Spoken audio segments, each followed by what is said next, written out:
우리 마음이 있어야 할 곳이라는 제목으로 말씀 함께 나누겠습니다. 만천503명, 이게 2003년도 한 해 동안 금융감독원의 스미싱을 비롯하여서 보이스피싱 피해 신고 접수 건입니다. 11,503명이 피해를 입었고 1,965억 원의 피해를 입었다고 합니다. 작년 한 해 동안이요. 그러니까 다른 사람을 아주 급박한 마음을 잘 파고들어가지고 마음의 허점을 파고들어서 타인의 삶을 완전히 붕괴시키는 일들이 우리 주변에서도 계속 벌어지고 있는 일이죠. 우리가 뉴스나 아니면 이런 영상이나 이런 데서 보면 이런 그 보이스피싱 범들이 이렇게 시도할 때에 순간적으로 당황하게 되면 내 아들하고 전혀 상관이 없는데 아들이 납치됐다는 말에 깜빡 속아 넘어가서 돈을 보내기도 하고, 정말 합리적인 사고, 정상적인 생각을 할 수 없는 그런 상황에서 내 통장이 다 털려나가고 또 금융정보가 다 뺏겨나가는 일들이 왕왕 벌어진다는 것을 우리가 알 수 있습니다. 자, 오늘 우리가 살펴본 이 마가복음 9장 본문에서 오늘 30절로 37절까지의 내용이 마치 보이스피싱범에게 다 마음이 탈탈 털려버린 사람과 같은 그런 제자들의 마음 상태를 잘 보여주고 있습니다. 예수님께서 마가복음 8장과 9장에 걸쳐서 두 차례 내가 사람들에게 붙들려서 목숨을 빼앗길 것이다, 그리고 나서 며칠 뒤에 다시 부활할 것이다, 살아날 것이다, 이런 내용을 두 차례에 걸쳐서 말씀해 주십니다. 여러분 생각해 보세요. 여러분 가족이 나 병원 갔다 왔는데 나 3개월밖에 못 산대, 그런 얘기를 들었다고 하면 생각해 보세요. 그러면 그래? 그리고 하던 일 계속하고 밥 먹고 그럴 수 있나요? 아니죠. 내년 우리가 계획했었던 것, 우리가 돈을 어떻게 쓰기로 했던 것, 그 모든 것들이 한순간에 다 달라져야 되죠. 당장 병원에 가서 치료 계획 잡고 어떻게 이 병으로부터 우리의 생명을, 우리 가족의 생명을 더 연장시킬 것인가를 악전고투하고 고군분투해서 싸워내고 알아내지 않겠습니까? 예를 들어서 저 다음 달에 우리 화곡중앙교회 담임 목사직을 제가 사임하겠습니다. 그러면 그런가 보다 하고 넘어가실 일이 아니잖아요. 그러니까 굉장히 중요한 이야기를 두 차례에 걸쳐서 하셨는데 제자들의 반응이 마치 넋이 빠진 것 같아요. 마치 보이스피싱 당하는 것처럼 정말 무슨 말을 하는 건지 관심도 없고 대꾸도 없고 질문도 없는, 우리 31절 말씀 한번 읽어보겠습니다. 시작. 이는 제자들을 가르치시며 또 인자가 사람들의 손에 넘겨져 죽임을 당하고 죽은 지 3일 만에 살아나리라는 것을 말씀하셨기 때문이더라. 뭐라고 하셨냐면 사람들이 손에 넘겨져서 내가 죽을 거야, 그리고 3일 만에 내가 다시 살아날 거야. 죽는다는 것도 충격적인 얘기인데 죽은 지 4일 만에 또 부활하신다는 얘기는 더 충격적이잖아요. 그러니까 여기서 제자들의 모든 사고방식과 모든 삶의 내용이 멈춰서는 게 맞습니다. 멈춰서서 이게 어떻게 된 일입니까? 무슨 일이 벌어진다는 말이에요? 지금 예수님이 제자들 데리고 가버나움으로 돌아가는 길이거든요. 지금 가는 게 중요한 게 아니라 멈춰서 보세요, 빨리 얘기해 주세요라고 다그쳐야 되는데 32절에 제자들이 뭐라고 하는지 보겠습니다. 시작. 그러나 제자들은 이 말씀을 깨닫지 못하고 묻기도 두려워하더라.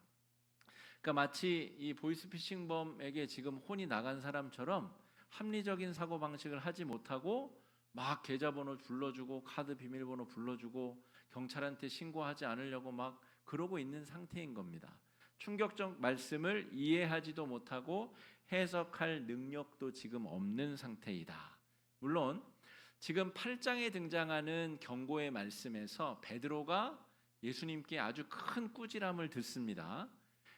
개바, 너를 베드로라 하리니, 이런 말씀, 그 다음에 내가 이 교회를 네 위에 세우리니, 그런 말을 하고 이제 고난 순환 얘기를 하자 베드로가 막아서거든요. 그러자 사탄아 내 뒤로 물러서라. 그게 8장의 내용입니다. 그러니까 베드로 형님이 엄청 혼나는 걸 봤기 때문에 그랬을 가능성이 첫 번째입니다. 야, 베드로 형도 혼났는데 우리가 이거 질문했다간 엄청 혼나는 거 아니야? 그것 때문에 질문하지 않았을 가능성이 존재하고요. 또 한 가지 중요한 요소는 무엇이냐면 이것입니다. 그들이 오는 길 사이에 대화를 나눈 것에서 그렇게 된 이유를 발견할 수 있습니다. 34절 말씀 한번 읽어보겠습니다. 시작. 그들이 잠잠하니 이는 길에서 서로 누가 크냐 하고 쟁론하였음이라.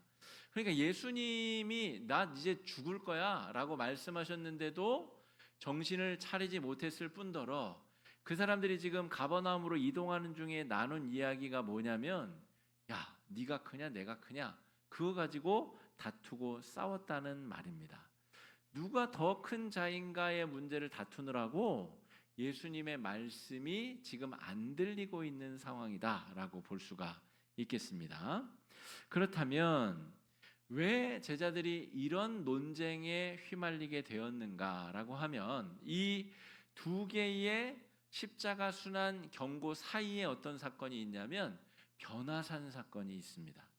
변화산 사건이 뭐냐면 예수님의 몸이 변화되셨다는 거예요. 그래서 나중에 그 산 이름이 변화산으로 바뀌어져서 불리게 됩니다. 워낙 그 사건이 유명한 사건이기 때문에 그래서 예수님의 몸이 하나님의 아들로 변화된 거예요. 그래서 모세와 엘리야가 내려와서 예수님과 대화를 나누는 그런 장면을 베드로, 야고보, 요한 이 세 명이 동행해서 같이 경험하게 됩니다. 그리고 내려왔더니 나머지 9명의 제자들이 귀신 들린 아이 하나를 놓고 막 씨름하고 있는 거예요. 귀신을 쫓아내려고 하는데 귀신은 안 떠나려고 하고 제자들 무시하고 예수님이 내려오셔서 귀신 들린 아이를 귀신을 쫓아내주시는 일이 펼쳐지게 되죠. 그 다음에 가버나움으로 가던 길에 벌어진 일입니다. 그러니까 여러분 여기서 조금 이제 상상력을 발휘해 보시면 자, 예수님의 12 제자 중에 첫 번째 4명의 제자 이 베드로, 안드레, 야고보, 요한이라고 하는 제자 그룹이 있어요. 그런데 그날은 특별히 제자 그룹 중에서도 안드레는 안 데려가고 베드로, 야고보, 요한만 데려갔다는 거죠. 그러니까 나머지 9명의 제자들 입장에서는 왜 우리는 안 데려가? 쟤네들은 뭐 특별한 거야? 라고 하는 시기심도 싹 텄겠죠. 그리고 그 셋이 올라가서 보고 온 내용을 전해주는데 아주 기가 막힐 이야기를 하는 겁니다. 예수님의 몸이 하얗게 아우라가 생기고 저 하늘에서 모세와 엘리야가 내려와서 예수님과 대화를 나누고 이러쿵저러쿵 이야기를 하시더라. 저분이 메시아가 맞아. 확실해. 우리가 셋이서 확실히 봤다니까?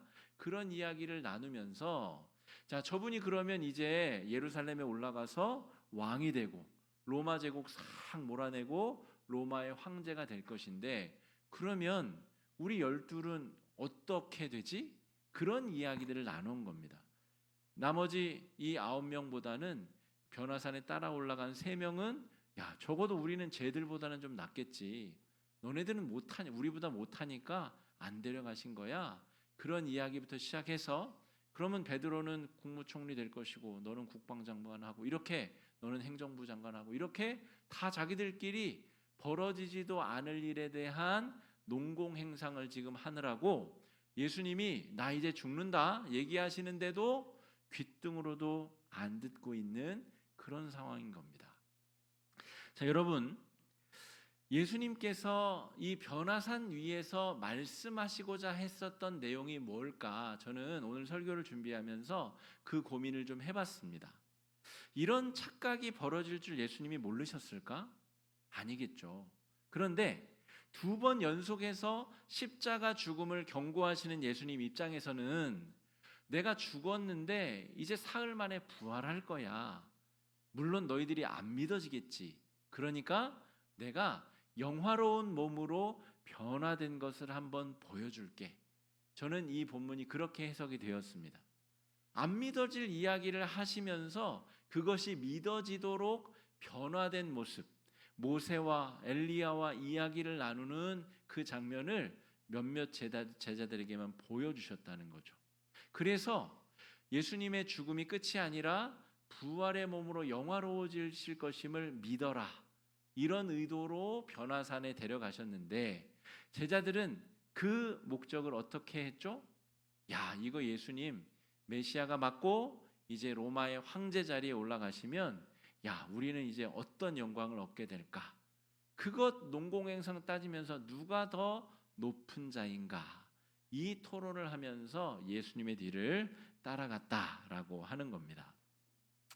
예수님께서 영광의 모습으로 변화가 되셨다는 것. 우리는 유대인들이 아니기 때문에 모세와 엘리야에 대한 어떤 그런 감이 없는데, 예수님이 위대한 이 영적 지도자인 모세를 저 죽음 이후에 그곳에서 불러내려서 모세와 이럭저럭 이야기를 나눴다는 것은, 이것을 바라본 유대인들의 입장에서는 엄청난 사건입니다.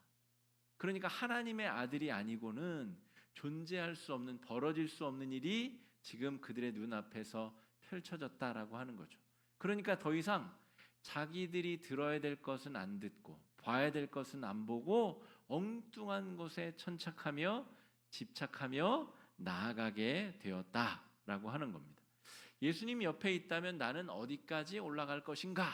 지금 여기에 온통 생각이 팔려버렸다는 거죠. 제가 지금 교육관 1층에 독립서점 이걸 준비하면서 2층에 있던 제 모든 책을 모든 책은 아닌데 하여튼 대부분 갖고 내려왔어요. 정리하다 보니까 90년대 제가 신학교 들어가서 그때 산 책부터 시작해서 2000년대, 2010년대, 2020년대 산 책들이 제 눈에는 보일 거 아니에요. 그리고 다른 분들이 기증해 주신 분 책들도 이제 분리하면서 보니까 확실히 90년대, 2000년대에는 우리 한국교회의 신학적 사상이 이런 긍정의 힘, 잘 되는 나, 이런 책들이 많이 발매가 되었던 게 맞습니다. 저도 그런 책이 한두 권 있었고 남들한테 기증받은 책도 그런 책들이 많이 있어서 제가 그런 책들 싹 갖다 버렸습니다. 아직 못 갖다 버린 책들이 몇 권 있는데 다 갖다 버렸어요. 오늘 본문 말씀이 경계하는 게 바로 그 긍정의 힘과 잘 되는 나류의 그런 엉터리 신앙입니다. 예수 잘 믿으면 부자가 되고 남들 안 될 때 나는 잘 되고, 그런 게 90년대 한국 교회를 쥐고 흔들었어요. 그의 앞보다 70년대 80년대에는 여의도 순복음교회에서 그것을 중심으로 한 엉터리 신학을 가지고 사람들을 다 교회로 불러 모았습니다. 그런데 뿌리가 약하다 보니까 예수 믿었는데도 병들고 예수 믿었는데도 사업이 잘 안 되고, 그러니까 그런 사람들이 다 또 이내 교회를 떠나서 무당한테 전보로 다니고 그렇게 되는 거죠. 여러분, 예수를 믿는 목적은 부자가 되고 높은 자리에 올라가기 위함이 아닙니다. 변화산 위에 영화로운 몸으로 변화된 모습을 보여주신 이유는 너희들이 남들보다 탁월하고 유능하고 권력이 많은 존재가 되라고 보여주신 게 아니라 죽음과 부활에 대한 증거로서 보여주신 겁니다. 하나님의 아들이 이 땅에 오신 이유, 그것은 오늘 제자들이 지향하는 바와는 정반대를 향하고 있다 할 수가 있겠습니다. 예수님이 붙잡히시는 장면을 한번 생각해 봅시다. 목요일 밤, 그 밤이 예수님이 붙잡히신 밤인데, 예수님께서 이 마지막 유월절 식사, 유월절 어린 양을 잡아먹는 식사를 하시고 대야와 수건을 가지고 오셔서 제자들의 발을 다 닦아주시죠. 그거는 상식적이지 않은 행동입니다. 제자들이 스승을 섬겨야 되는데 스승이 제자를 섬기죠. 너희도, 내가 이제 이 땅에서 너희들 곁을 떠나거든 너희도 서로 그렇게 섬기고 교회 공동체를 그렇게 섬기도록 해라, 그런 교훈을 주신 겁니다. 그리고 나서 이제 감람산으로 건너가셔서 땀방울이 땅에 떨어지는 핏방울이 되도록 기도하시는 장면이 펼쳐지죠. 그때 여러분 잘 생각해 보시면 제자들이 어떻게 하죠? 졸죠. 가서 깨우고, 야, 나 지금 죽게 생겼으니까 날 위해서 기도 좀 해라. 그리고 가서 또 기도하다 오면 또 졸고 있고. 여러분, 제자들의 예수님을 향한 기대와 예수님을 향한 꿈이 정 딴판으로 향하고 있었음을 알 수 있습니다. 예수님이 가시려고 하는 길은 십자가의 길인데 제자들은 영광의 길, 부자가 되는 길, 권력을 가지는 길, 완전히 로또 맞은 거잖아요. 내가 갈릴리에서 이 물고기 잡고 있었는데 우연히 예수님이 불러가지고 따라 나섰다가 이제 대로마 제국에 내가 국무총리가 될 수 있는 그런 로또를 맞은 게 얼마나 지금 희망에 부풀어 있겠어요. 그러니까 예수님이 하시는 말도 안 들리고 예수님이 발을 닦아주셔도 그게 무슨 의미인지 알 수 없고, 그래서 정작 예수님이 군인들에서 붙잡힐 때에는 다 도망가고 한 명도 예수의 곁에는 남아있지 않았다는 거죠. 엉뚱한 곳을 바라보고 예수님을 따라가게 되면 이런 낭패를 경험하게 된다라고 하는 겁니다. 자, 예수님이 본래 이 땅에 왜 오셨는지, 예수님이 무엇 때문에 이 땅에 오셔서 십자가에 달리셨는지는 아무 상관없이, 그런 거랑 아무 상관없이 자기가 설정해 놓은 가상의 인물이 생긴 겁니다. 그게 예수, 로마의 황제 예수라고 하는 가상의 이미지를 스스로 만들어내고 그 가상의 이미지를 따라가고 있는 거예요. 예수님의 실제가 아니다 보니까 실망감과 넘어짐과 자빠짐이 아주 극에 달한 것이죠. 가룟 유다는 어디까지 넘어지죠? 스스로 목숨을 끊을 정도로 그 실망감이 극에 달았다는 겁니다. 자기가 허상으로 만들어 놓은 예수를 자기 열심으로 쫓아다니다가 그게 허상임이 밝혀지자 자기 목숨을 스스로 끊어버렸다는 거죠. 이게 얼마나 무서운 일입니까? 자, 그런데 예수님께서 제자들에게, 그런 모양에 빠져 있는 제자들에게 이런 말씀을 하십니다. 36절 말씀 읽어보겠습니다. 시작. 어린아이 하나를 제자들에게 이르시되. 자, 어린아이 하나를 데려다가 안 세우시고 안아주시면서 제자들에게 말씀하셨다는 거예요. 야, 이 어린아이 하나를 사랑하고 섬기는 것이 나를 따르는 길이고 나를 섬기는 길이다. 이해가 안 되죠. 지금 제자들은 저 로마 제국의 국무총리, 국방부 장관, 행정안전부 장관, 거기서 나는 뭘 해야 되지? 저 갈리아 지방은 어떻게 내가 관리를 해야 되고, 저 야만족들은 내가 어떻게 해야 되고, 야, 어떤 별장을 짓고 어떤 집에서 내가 하녀들을 몇 명 두고 내가 어떻게 살아야 되나 막 온통 환상에 빠져 있는데, 아주 눈에 보이는 작은 아이, 이 아이는 유대인 개념으로서는 성인이 되기 전까지는 사람이 아닙니다. 유혹에 넘어가기 쉽고 죄짓기 쉬운 존재, 사람이 아닌 존재, 작디 작은 존재, 이 존재를 나를 섬기듯이 받들고 섬기면 너희는 그 가운데서 하나님을 발견할 수 있을 것이다, 이런 이야기를 하시는 거예요. 제자들이 지금 지향하고 있는 바와 정반대의 이야기를 하고 계시는 거죠. 여기서 어린아이는 제가 성경을 오늘 연구하면서 볼 때에는 변화산 아래에서의 귀신 들린 아이를 저는 상징한다고 보았습니다. 이 어린아이는 큰 자가 아니라 작은 자, 게다가 불과 얼마 전에 이 제자들이 무슨 일을 겪었죠? 귀신 들린 아이 하나를 쩔쩔매면서 귀신을 쫓아내지 못했잖아요. 근데 그 아이에게서 귀신이 떠나가자 무슨 일이 벌어지죠? 이 아이의 평생이 구원받고 귀신으로부터 자유함을 얻은 그런 회복의 삶을 살게 되죠.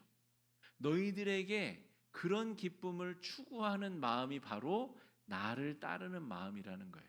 이 아이는 그냥 어떤 아이 중에 하나를 상징할 수도 있지만 방금 전에 너희들이 만났었던 귀신 들렸었던 아이, 그 아이가 예수님을 만나서 귀신으로부터 자유롭게 되어서 그가 어떤 삶을 살게 되었는가, 그가 죽을 때까지 평생토록 얼마나 자유로운 하나님의 자녀로 살게 될 것인가, 그것 자체가 국무총리가 되는 기쁨보다 더 큰 기쁨으로 여겨진다면 예수를 잘 따르고 있는 것이다 라고 하는 겁니다. 여러분, 바자회 또 음악회를 준비하고 있는데요, 바자회 여러분 뭐 돈을 많이 남겨가지고 엄청나게 성공적인 바자회를 이루는 것, 여러분 여기서 제자들이 지향하는 바가 그런 것이라면 그런 거 굳이 안 해도 됩니다. 다만 선교 회장님들끼리 모여가지고 마음을 나누고 뜻을 합치고 정말 아름답게 협력해서 정말 아름다운 바자회가 잘 이루어질 수 있으면, 그래서 상처받는 사람 없고 사람들 사이에 활력이 돋고 선교회가 선교회로서 잘 기능할 수 있게 되면 그게 바로 요 어린아이에게 집중하는 신앙이라고 볼 수 있습니다. 함께 일하고 함께 협력해서 작은 자를 도울 수 있는 것. 저도 이 일본에 있는 교회는 가본 적이 없기 때문에 사진으로만, 영상으로만 지금 인사를 받았는데요. 우리가 이 교회 뭐 큰 대단한 뭐 헌금을 보내줄 수 없을지언정 우리가 애써서 노력한 작은 헌금을 보내고 그 선교사님이 또 기쁜 마음으로 그 작은 헌금을 보태서 또 교회의 벽을 보수하고 그 일이 이지미 교회가 또 복음을 전하는데 작은 쓰임이 될 수 있으면, 그래서 어린아이 하나가 귀신에서 자유케 되는 그런 일에 우리가 조금이라도 일조할 수 있게 되면 우리의 바자회가 가치가 있고 의미가 있는 겁니다.